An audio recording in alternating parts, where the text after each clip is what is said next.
like that wasn't the exact approach on the rip tires I wanted, but it was like one of the earliest uses of some of the rip tires that I think we've seen in North America. So that pre-rip approach and trying to make sure that they get the team fight that way. And also Akaface on the white main. Hands down the highest performing white main I think we've seen it all weekend long.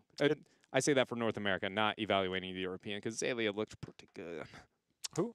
Zalia? Never heard of it. Yeah, washed up support. I don't know. Probably some X-range assassin or something.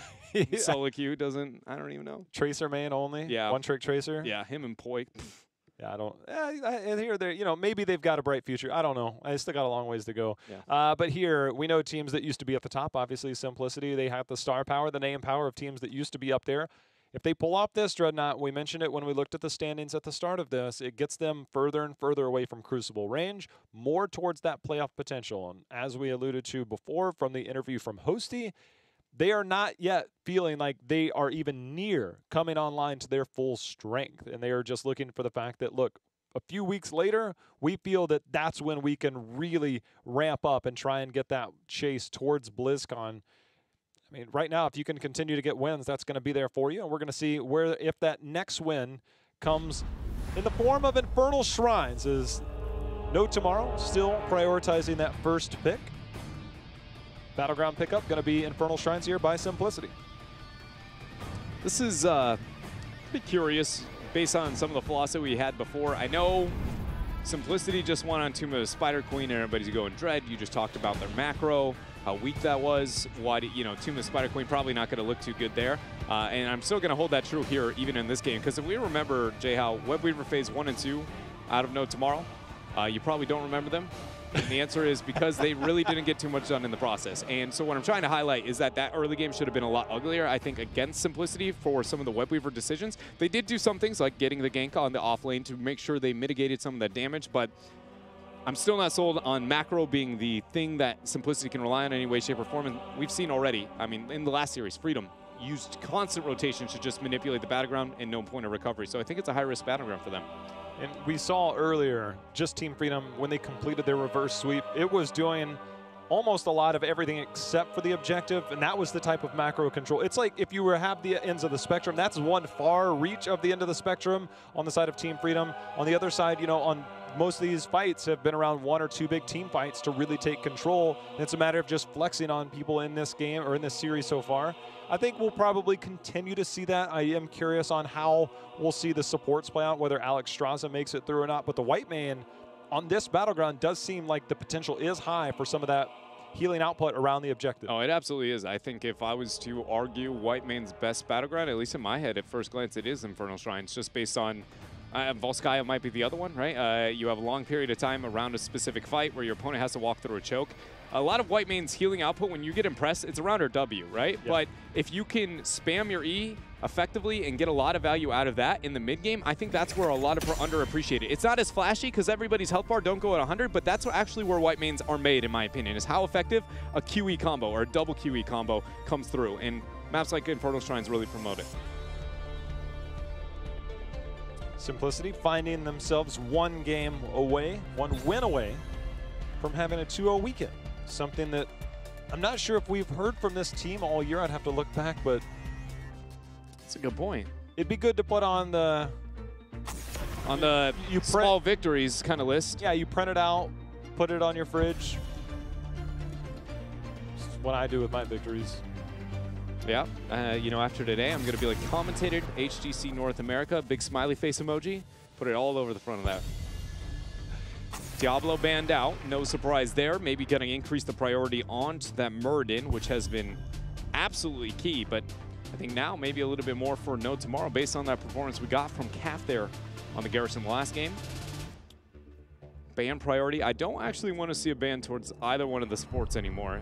Just purely on No Tomorrow's white main priority and how good Akaface has been on that hero. I don't think it's worth the choke unless you're going to deny the white main while you Deckard ban, and Simplicity hasn't shown to be comfortable to do that. So they ban a Genji here. Never Genji. He does feel like a not even once type hero. Deckard's let through here, Dreadnought, which says to me that No Tomorrow is more than comfortable picking up the white main beyond this, so Deckard likely picked up here for Simplicity. I would actually be willing to argue, watching that pickup right there, I'd be willing to say I don't know if this is confident, but Akaface may not even think that Deckard is better than Whitemane. Level of priority, right? Like being willing to give that to your opponent, it's actually going, I don't even think you're right on the order at which you should be. That should be a Whitemane denial and giving me the Deckard, but you're going to pick the Deckard, and I know I get myself a Whitemane. It's the first time we've seen that volunteered, and I know that Akka usually has a little bit different priority, and in my opinion, I'd actually argue a little bit more on the correct side than more often than not. And so I don't think that Whitemane is that hero right now, but it could be the thought process. Again, based on we've never seen anybody volunteer that out. And then he picks Alex. We forget so it goes out the window. Shrines. So screw it. All analysis on Whitemane value is incorrect. Alex is the real LG. Nobody cares about that one. Nobody cares about their pens either. I know. I threw it on the ground. I'm throwing mine. Well, you don't have to be at mine. Dread, you're so what a sweet young man. Thank you. I'm a gentleman. You're beautiful. I don't know about that one. You have a small face. Yeah. I'm still a little thrown off by that one. Third ban here for simplicity. Actually, towards the Garrosh. This is. Do you snap Murden, man? Do you look them in the eyes right now and you go, you're not getting the Murden then? I'm not looking you in the eyes because I'm looking at my cheat sheet. Okay. No. I would really like to see the Murden ban though. I don't think they're gonna go it. What do you think they're going with here? I guess they have their Urel, so in a new? No? So Diablo's banned. Garrosh banned. Garrosh banned. I would have said Johanna on this battleground. I guess maybe. But if you're going to ban one of those two, I don't ban the Johanna over... So if you're no tomorrow and you're banning out a warrior and you expect them, well, if they're going to pick Johanna, then they'll likely go Muradin. So if you're no tomorrow, what's your warrior pickup? Because a Nubarak does not complement a Rainer. Or unless Blaze. you're expecting a lot more. I'm a little confused. Tyrael?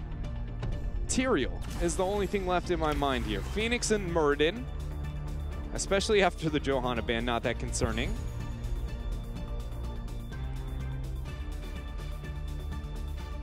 What else might be up the sleeve here of No Tomorrow?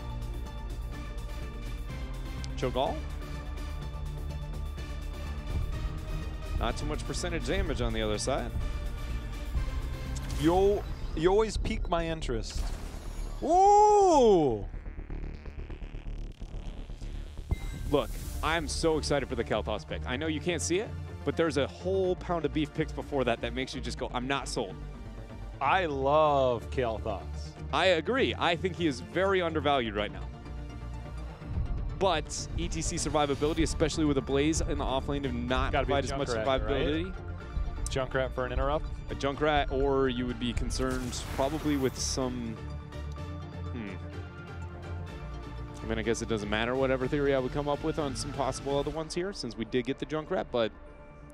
It complements this map well. It complements the playstyle well. You have a Mosh Pit interrupt. If we already saw one huge Mosh when basically set the tone and set the pace for the game number one. That was set up behind a Dragon Arrow, which missing from that combo is the Hanzo here. Instead, we're getting the Kael'thas. Does have playmaking potential as an assassin. One of the few assassins that has that amount of crowd control. And most recently, and depending on how much you pay attention, there was a buff to both the Flame Strike and the Living Bomb. So some numbers went up. It wasn't anything game breaking, but it just adds to the power of an early game Kael'thas. I think Flame Strike damage is 345 now at level 1. It's really up there. He also has one of the best crowd controls for a backliner that exists in all of Heroes. Post forward, you have 2 different routes to be able to make that happen. Also, depending on the 13 you take, you essentially have massive CDR, spreading chain bombs everywhere and ultimately doubling the gravity lapse opportunities that you have. I think Kael'thas and Tempest's introduction to that into the Eastern Clash on battlegrounds like this was very clever and definitely something that I've been long kind of waiting for. I genuinely just have a lot of my fears come down to the ETC pick priority after the Johanna and the secondary ban phase, putting themselves in that position, and that's only purely on the Urel sitting on the opposite side of the battleground and Alexstrasza. Both are very territorial and slow approaches on the front and back line for No Tomorrow. And I just can't help but feel like Simplicity is just going to wait until they, again, kind of walk in with a power slide, throw an abundance, get them out of it, and just go, all right, team fight's over. There was, man, let's talk history. All right. 2 years ago. Oh, we're going a little ways going back. into DreamHack Summer. All right. There's a Gale Force roster. Yeah. And they lived off of power slide into the Kael'thas Gravity Lapse. Akaface was part of that roster. So it does bring back some historical value to this. Obviously, Jin, we know, is the drafter. At least the last we heard was the drafter since he took over for Akaface. Maybe, but there's always some input. And as you said, the Eastern class showed that Kel'Thas, something we haven't seen really in a while and something we've always wondered. I mean, it was refreshing to see. Trixler and I are sitting. There would be Guldans picked up at various points at the Western class. We're like, oh yeah, take the KT. Kel'Thas seems like it might work here. Yeah, and one of the biggest reasons I would argue, actually, now that you say that, because I was alluding to the idea of a Gul'dan earlier, and I actually should have probably suggested the Kel'Thas purely based on the fact that he does way better at stages 1 through 9 kill potential opportunities due to the empowered gravity laps than Gul'dan. Far less risky in a lot of the positioning as well and kind of towing the lines. Just overall speaking, since the changes have come onto Kel'Thas, personally feel like he's there's the ping. Shrite's trying to make the play on the bottom here. Is he going to make it, though? Just missed. I mean, I saw the pings coming in, and I'm looking. I'm like, all right, Shrite wants to make a play. Unable to land it there, but it is a threat. Zuna, he's under assault here, trying to make his way out. Does get the leap over. See if the assault continues. Akaface does have that low cooldown reduction. Unable to confirm, and a camp picked up here by Simplicity. You did see one of the kind of awkward moments, though, with having the Kel'Thas on your team happen right after that initiation attempt, right? Jay Shrite then said, okay, we failed to get the kill. That's totally fine. I'm going to go ahead and start prepping the minions on bottom so that we can better initiation elsewhere. But what that does mean is once the reinitiation comes in, Raynor does not equate to Kel'Thas for the exact same reason I was talking about the Gul'dan versus Kel'Thas. And Empowered Gravity Laps, ladies and gentlemen, is one of the best early game CCs that just flat out exists, because even if you try and answer and move in to help the kill target, you're probably just going to get lifted off the ground yourself. A little tornado massage, you know? Is that what a Lornado does? I think that's probably a Lornado action. You know, I'll find a better way to describe this. I don't know, the way you wiggle in a gravity lap. It's just like, it looks like it feels good. It's comforting. Yeah. No, I think, let's just say this. If you told me it would cost me $5 and I could take a real life gravity laps, I'd spend the $5. Yeah, Dread's Twitter on Monday will be announcing the opening of his new business. Free gravity laps is for everybody. No, what? Gravity laps massage? Well, a tornado massage. A tornado massage. That's going to be the branding and everything. Tornado massage. 2-man gravity laps. Scroll the ceiling. Ooh, you can sign up for single gravity laps. You can sign up for couples gravity laps. But you could have a triple group gravity laps if you want to go with your friend. Oh my goodness, we can empower 3 of them. All it's going to cost is a passive and a couple seconds of your time. 5 skeletal defenders to 5 skeletal defenders here, ladies and gentlemen, over this shrine. First of the game, while Shaman split pushing up top. Jay Shrite there on the Kel'Thas, making his way out from bottom. When he joins, that's when you can expect the fight. Keep in mind, these skeletal defenders are very, very difficult for the gravity laps. Expect 100% he has to empower his gravity laps to have any amount of CC. And you want Casanova to power slide away from those minions so he gets as many as he can. There we go. Empower gravity laps number 1 there. Goes on a K1 Pro. The chain bomb coming through. That was interrupted. They got the damage out. That is the first to drop. And the Thompson are getting thrown away with that concussion mine. Gets the E value out of that heal along with Akaface. No tomorrow. Gained a lot of control here over that first shrine. I was really surprised that we saw Phoenix stay in there so long, because the Plasma Cutter actually revealed the ETC there, and ETC, one of the best things that he does, especially when you're playing with a skill shot hero, don't press your W. Wait till that skill shot's done. QW is nice, but that damage is not worth it. You use it to interrupt abilities. Once that warp showed up, it was an easy W, easy kill beyond that. So really good play there in coordination for No Tomorrow. What are we going to see there at 7? Goes for the auto attack, I believe, on the Kel'Thas. Get that spell power for Pyroblast. It genuinely changes the approach to the team fights, though, and how the Kel'Thas will play out. It's one of the few heroes, I would argue. The 7 has a huge hinge other than the support role. So it's going to go with that spell power, as we were talking about there, looking for that big value on top. Or at least your gank Simplicity. Squad is 2 warriors and a support. As you can see, probably not the best idea. You know, give him the axe is nice, but we're nowhere near stacked up and up. 13 stacks at level 1. Nothing to scoff at. And of course, the damage does come in, but the self-heal in the early part of that. Skeletal defenders being kind of left lingering here. This is one of the more depressing moments of Infernal Shrines if you're Simplicity. Even if you go all the way back to the 39, you know it's just a matter of time till they go, boop. Nope, that's mine. Protector picked up, or Punisher picked up, excuse me. See if it gets baited over the wall and how much damage there is. It's already a 1-3-1 split defense. Can't help but feel like that's a little bit more light on the damage source than I'd like to see. I say that for simplicity on the defense, especially considering plays with the rotation. I can't, oh man, if Jin was a little bit more aggressive with this kind of transition, that's the moments where I feel like simplicity would really end up struggling here. And they do get a 5-man collapse. Look at the scroll of ceiling. It's going to be a 3-man. And that Punisher's out of fort range, which means that's putting shots. There's going to be one down onto Alex Straza. Casanova just able to walk away as he was the one being targeted by that K1 Pro. He's going to track him down. And so nice play again by Tiger JK to get all of that set up. That's 2, make it 3 for simplicity. J-How, it feels like this series is a constant back and forth between No Tomorrow getting objectives, winning upper hands, and then will Simplicity just fight them on a siege? It is over and over again. Simplicity, or No Tomorrow gets the upper hand, and Simplicity goes, all right, we're just going to dive. We're going to bring the fight there. I do want to bring it back to, I think Jin's rotation was the right rotation with not enough power behind it. If you notice, he moved from very kind of right to left in that approach where he could have flanked from either one of those ganks above, set up a kill there. And then once they ended up losing all the minions, as you said, you know, great SOS kind of thrown out there by Simplicity with that scroll ceiling, lock in 3 members. Get yourself a kill. It was... Can we make that a thing, by the way? Just call it the SOS? Only if you're sending out an SOS. You like my singing voice, by the way? Not really. Yeah. All right. It's just... Do I remind you of Korea? I just feel like mainly that's... oh, wow. That gravity lapse, max range, concussion mine there. But even if he hit that, surely the chain bomb would have gotten the kill. Still yet to confirm whether or not going to move into the Pyro Blast, but I can't help but feel like that is going to be our heroic selection. Yeah, when you go to level 7, I mean, obviously it's very strong, right? But it adds to your spell power. And speaking of spell power, Pyroblast is coming out. King Caffeine uses the avatar, gets the Dwarf Toss. If you could have Dwarf Toss earlier, you get that 25 armor on that, so you'll see that timed out if he does succumb to that again. But the spell power is the main thing at level 7 because there are other options, percentage-based damage, but coupling that definitely is something you play around. Wait, hold on. Is that a Planet Cracker as a response? Oh, if you're going to mosh pit and stand still, I will just fire you down. Could be the answer. Also pretty good clear on the Punishers themselves. Like, it's not too shabby, especially when backed with a double minion wave. It is a little interesting, though. Not what I expected. Also, a couple of tight chokes around some of these shrine fights. Not so much when looking towards top, but a little bit on mid. Top, there are great chokes, but not Planet Cracker chokes. Gravity Lapse hits here onto King Caffeine. No avatar available. Knockback there to stop the Dwarf Toss. Very clean kill there for No Tomorrow. It's one of those things that if you find yourself on something like a Jaina versus an ETC and there's no interrupts, the best way to stop an interrupt is to just kill him.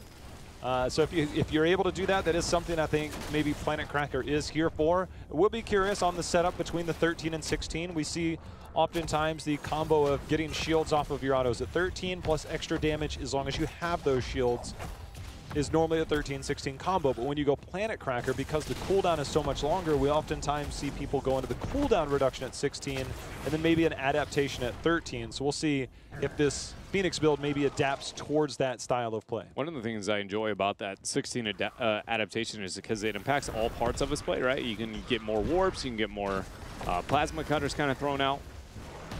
Zuna questioning if he wants to siege.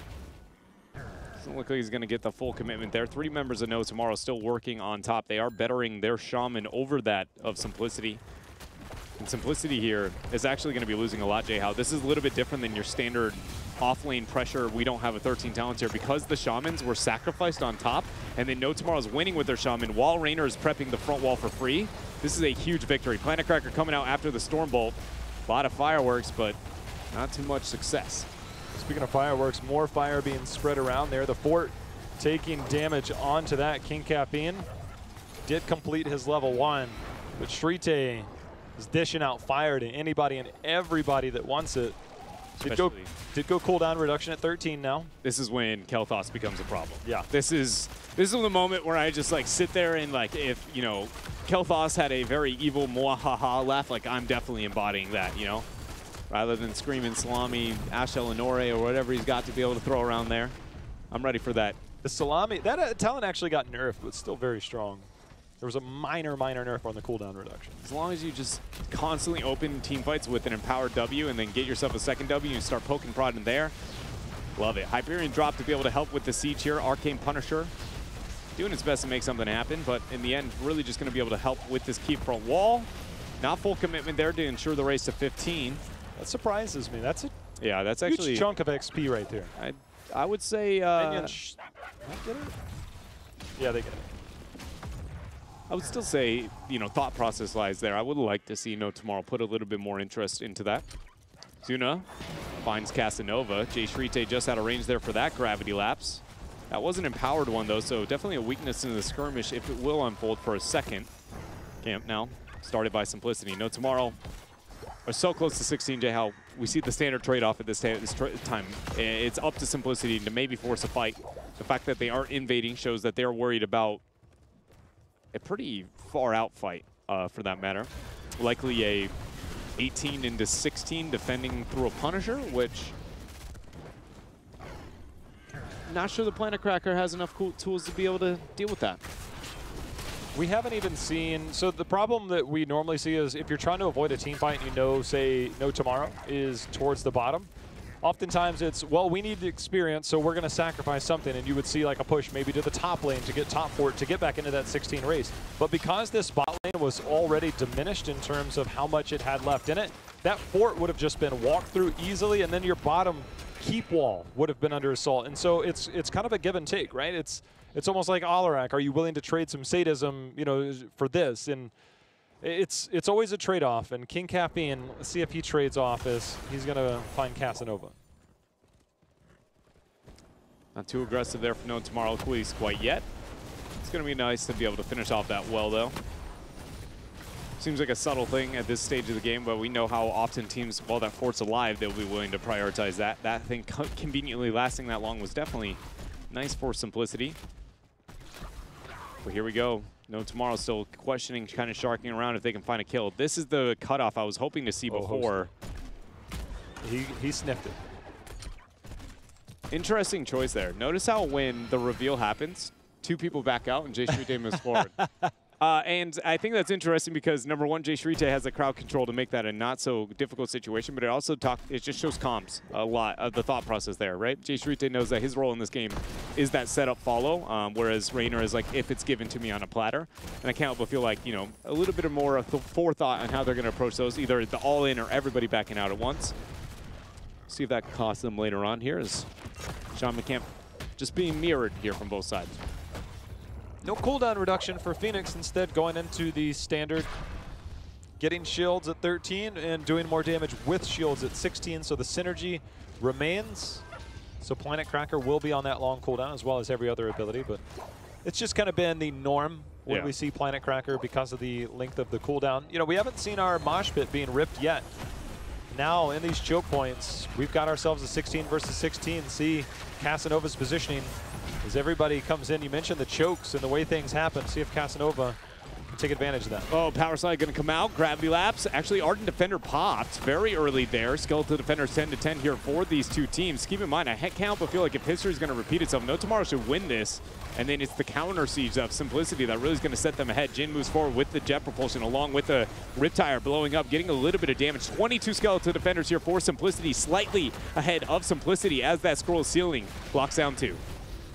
Shrite and team continue to come out. The Dragon is out, holding position, getting every ability he can. That thing's about to wear off as Casanova making the positioning happen. Zuna and team, they're getting locked in. Lornado out. Cleansing Flames are here as well as the Hyperion. They want this Punisher. It looks like they're going to get it. No Tomorrow is 3 away now from securing it. They will end up getting that. The Pyroblast coming through with the Chain Bomb over the wall. Potion's going to be there. King Caffeine survives. Bunker dropped. No Tomorrow pick up the Punisher, and now we'll be able to rejoin with it. Here we go. This is the fight that I was talking about a little bit earlier that I thought they would have to be able to take, but taking the skirmish over the objective itself. Now Simplicity take the 18-16 into the keep defense. Nice bait there from Hosty. There is a big silver lining here, Jay Howe, in that top lane, though, for Simplicity. Should take that fort out while they see the defense here in their mid keep. They might end up losing out because the pressure and this Punisher is so strong here that will net them some XP to at least fight towards that 20 tier as time goes on. But for now, keep should fall. That Punisher should have enough punching power there to finish it off, and they recognize there is enough there. They're going to walk away, but we've got the follow-up return maybe getting locked down here. And as we said, oh my gosh, the Planet Cracker actually going to go down. King Caffeine trying to keep himself alive in that corner. The Riptire comes in and just does a little bit of leapfrog, blows up Jimmy. Casanova trying to retreat, but the Heroic Cube is enough to get the slow. There goes the power slide. Zuna picks up another kill. And that is the lockdown there. 3 members of No Tomorrow are now dead. And J-How, my goodness, after 4 or 5 games Top of this lane, here, baby. Simplicity just hold off every siege, bring back the fight. Okay, hold on. Dread, you said, oh, that top lane, and I'm like, yeah, it'll get the fort. Now all of a sudden they got 4 kills. They're getting more than a fort here. They are about to get themselves this keep and possibly, probably going to be the game. Chain Bomb spread damage is not enough. Zuna needs to make sure that doesn't spread. There we go. And as long as that doesn't happen, there is no worry about losing this game. Simplicity looks like they are ready to be able to take this series. And as we said, what seems like a statement we never felt like we would say, go 2-0 here this weekend in their doubleheader. Here we go. The Living Bomb is trying to spread and do the damage. Pyroblast not going to be able to take out King Caffeine. Shields have fallen here on the side of No Tomorrow, and there's nobody that's saving this game as the Lornado, it's going to zone out multiple members, and Simplicity has done it, coming back, losing the keep, but the long-term game plan have come through and secured this victory 3-1 over No Tomorrow.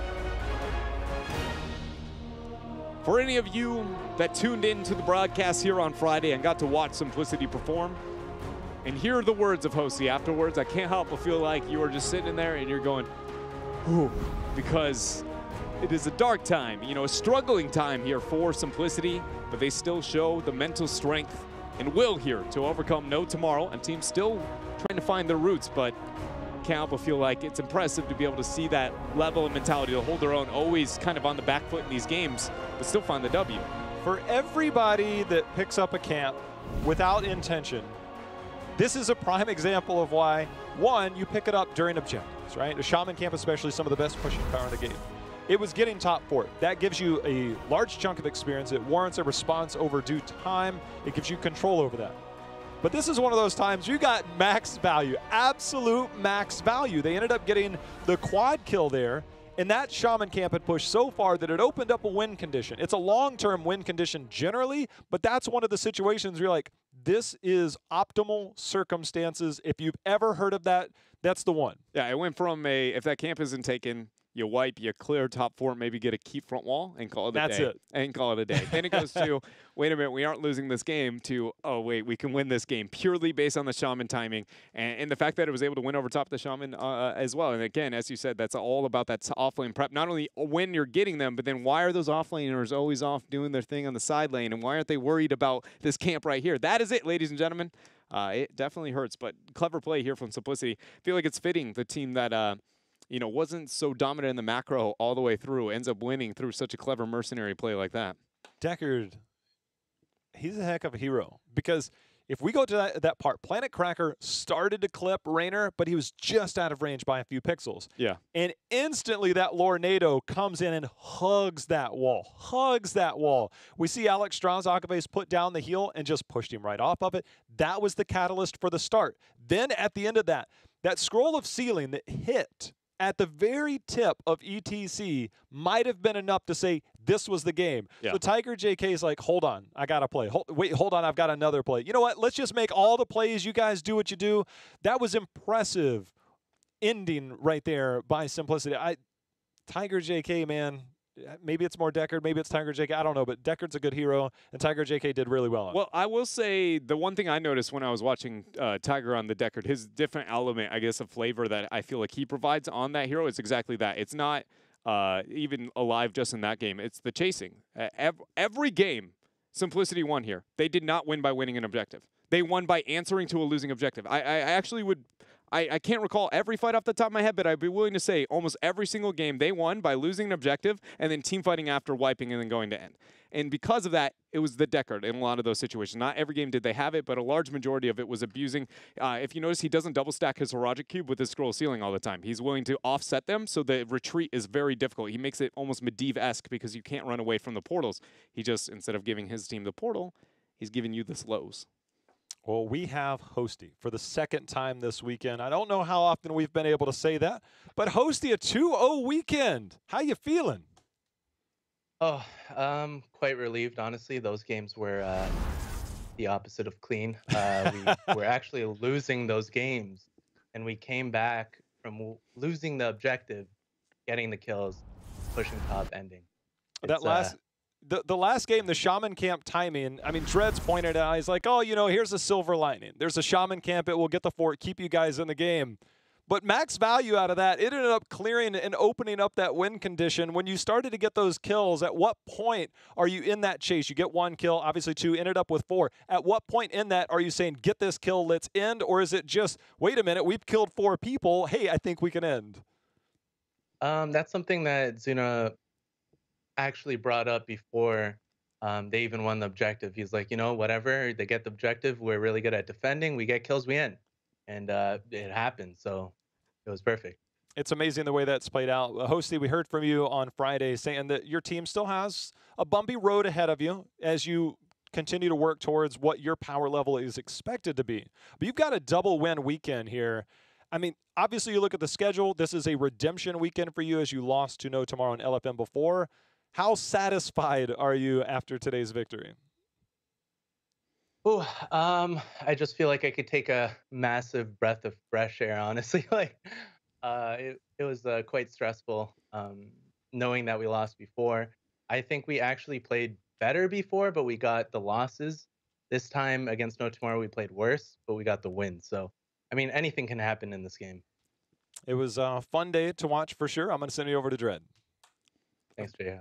I got to hear a little bit more about the thought process on the response because number one, being an ex-teammate of Zuma, I can definitely hear him in comms going, it's fine. We're going to be able to do this. It'll be easy. We'll win the game. Whether or not you believe it, probably a different tale, right? But that level of confidence in having that wasn't the only time we got that level of play from you guys in response to a major objective. Was that at all a game plan? And when it happened, were you guys, again, thinking we're going to respond to this well, or is it just, hey, hopefully they make a mistake? So I think Zuna played the macro side really, really well. There's twice I think that we actually got the Shaman Camp to get a lot of value. It's happened on other maps before too, where we realize we probably lose the objective. Let's try to maximize the macro. As you know about our team, we're not the strongest macro team, but it's something we have been working on. So I think that showcases it pretty well. And Zuna did say, it's going to push, and then if we get kills, we end the game, and that's exactly what happened. It felt like there were multiple kind of moments, though, especially when looking at Tiger JK onto the Deckard, where you guys felt like it was like, okay, here's the moment where No Tomorrow looks for a siege, and there's like Death Bridge, for instance, that we got onto the Sky Temple, things like that with K1 Pro. It's like, was that again at all the long kind of game plan at any point, false sense of security for No Tomorrow and get the punishment, or is that kind of the on-the-fly decision-making that Simplicity has, and again, showing your guys' team fighting capabilities? I think that does showcase our team fight capabilities. As far as Tiger on the Deckard, he just shined. Honestly, this entire weekend, his Deckard play was phenomenal, um, and it just kind of came out of nowhere. We play a bunch of different supports, but this weekend we were like, this is working, so we're gonna stick with it, and then we have another game plan if they end up banning that out or taking it early, which they didn't. So, yeah. That was really awesome play there coming out from you this weekend here, Josie, and congratulations once again there on the win. I'll give you back to JL. Thank you, Dread. All right, Hosty, you guys picked up. This was a needed weekend for you guys to win both games. The standings, we took a look at that before. Getting the victories helps you guys climb out of Crucible range and near getting to that solid playoff spot. When you look ahead of your schedule, obviously it does nothing but get more and more difficult. These are the bottom 2 teams that you faced. When you look ahead, who do you have targeted saying, all right, this is winnable. These are the teams that we feel more comfortable with. Is there a team in particular you're trying to get those wins when you look forward to solidify that spot in the playoffs? So, Octalysis, Tempo, Freedom, Endemic, all really great teams coming up. And then the Gods, Heroes, Earth. So right now, the next couple of weeks might be a little bit rough. Like I mentioned before, we have some real life things coming up that is unfortunate. But for the Freedom and Endemic, that's when we're gonna kick it up to super speed, and we're gonna go really really hard, and that's where we're gonna look to make some big upsets. Well, I just want to ask, clearly you had to have seen what Octalysis brought out this weekend. They are your next opponent. How do you even begin to prepare for what you saw this weekend? So I feel like they've probably practiced that quite a bit, and they have a lot of weird things lined up. So maybe the best way to fight that is with something even weirder. Oh, That's all I could say. is that a promise? I'm just saying. Is it a promise? Hosty? If a Sylve ends up backdooring a keep, don't be surprised. That's all I'm saying. Oh, now you're just trolling me. Now you're just trolling me. Hosty, man, congrats on the 2-0 victory today. I know you've got some shout-outs, man, so the floor is yours. Thank you, J-Hal. Okay, first and foremost, I really want to give a big shout-out to Tiger. He's been grinding really hard, playing out of his mind on Deckard. So if you guys want to check out a support gameplay stream, check out sim_TigerJK. Simplicity, our sponsors, our org, amazing people. Thank you so much for all the support. Keep it simple. Shout outs to you guys as casters. You're doing a phenomenal job. Twitch chat, I love most of you, 99.9%, most of you. And my hostages out there, oh baby, appreciate it. Thank you. Oh, Hosty, congrats, man. Have a great week. Thank you, you too. I love that Hosty's approach to taking on Ectalysis. I feel like as many players' approach to Hero League is when things get wild in the draft and you go, how do I save this draft? The answer is you don't try to. You just get weirder with it. You got to just don't try and fight. Don't try and fight the role. You got to just go with it, boys. We've got an Asmo. We've got a Murky. What's my response? Obviously, TLV. Like, just whatever wild thing you can contribute. I think you're onto something. Hey. I'm looking forward to next week. I am looking too. forward to next week? Because we got Friday's schedule ready on how we get next week started. Because it will be an EU Roll20. If you're wondering who the heck that is, that's the Zealots roster picked up by Roll20. They're going to have a tough task against Team Liquid. Dignitas, the kings of EU, they'll be going up against Granite Gaming. But woo, we've got a special Friday in North America next week, Dread. We do there with Tempo Storm taking on Team Freedom. And after the performance we got from both of these squads here in week number 1, that one's going to be an interesting one with Freedom against LFM not going how we expected, and then Tempo bringing the fight to Heroes Hearth Esports, and then as we have said, Octalysis, the team with the solo Yrel, the tank Zool, however you want to describe it, the unique meta against Simplicity here, trying to still kind of make a name for themselves. And after today's games, I feel like they very much did. I don't even know what to make of that soon. Now that Hosty's given us the, hey, the best answer for crazy is crazy, I don't know what to make of that. Next Friday, you know, EU's nice and all, but man, the action is going to be in NA on Friday night. I'm gonna be ready for that. If we get any type of weird, you know that I love it. I hope we get a Cho'Gall or a major backdoor strategy if it's going to get that wild. I really do. Those are two of the close enough to meta, but just far enough off that I'm like, oh, I love to be able to see it. Anything you can do, beta backdoor, you know, whether it be Bloodlust, you know, anything with Sylve, things like that. Let's make it happen. I like where you're going with this, Dread. I hope that this week passes quickly because next Friday will be upon us before you know it. Thank you all for hanging out with us here on the HGC. That will conclude our weekend. We will see you next week in the Nexus.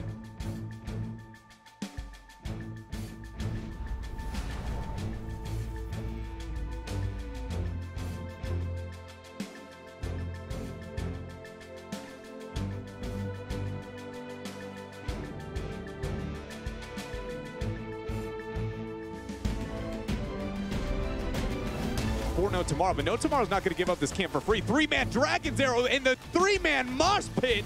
Oh my, Simplicity. They're here and now they're gone. J-How, that is not even close. That's a full W Hanzo build. No brush stock shown yet.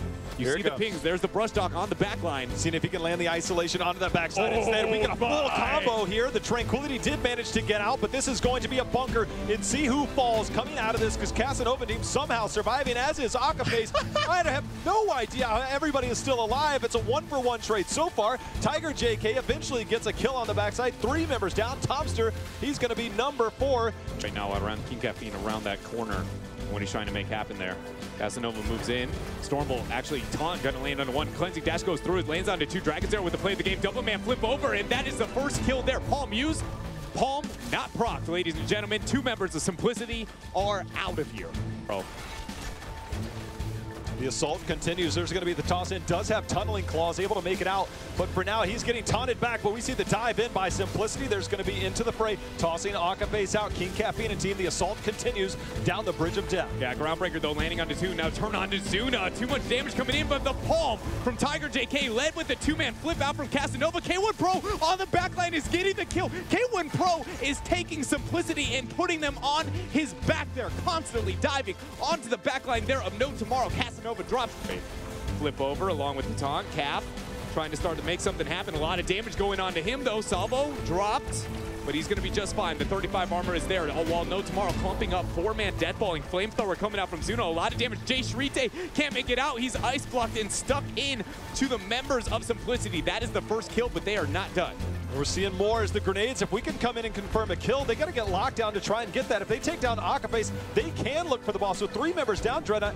There's potential. They just go. I think boss here is on, but for now, keep should fall. That Punisher should have enough punching power there to finish it off, and they recognize there isn't up there. They're going to walk away, but we've got the follow-up return maybe getting locked down here. And as we said, oh my gosh, the Planet Cracker actually going to go down. King Caffeine trying to keep himself alive in that corner. The Riptire comes in and just does a little bit of leapfrog, blows up Jimmy. Casanova trying to retreat, but the Heroic Cube is enough to get the slow. There goes the power slide. Zuna picks up another kill. And that is the lockdown there. 3 members of No Tomorrow are now dead. And Jay-How, my goodness, after 4 or 5 games Top of this lane, year, baby. Simplicity. Here we go. The Living Bomb is trying to spread and do the damage. Pyroblast not going to be able to take out King Caffeine. Shields have fallen here on the side of No Tomorrow. There's nobody that's saving this game as the Lornado, it's going to zone out multiple members, and Simplicity has done it. Coming back, losing the keep, but the long-term game plan have come through and secured this victory.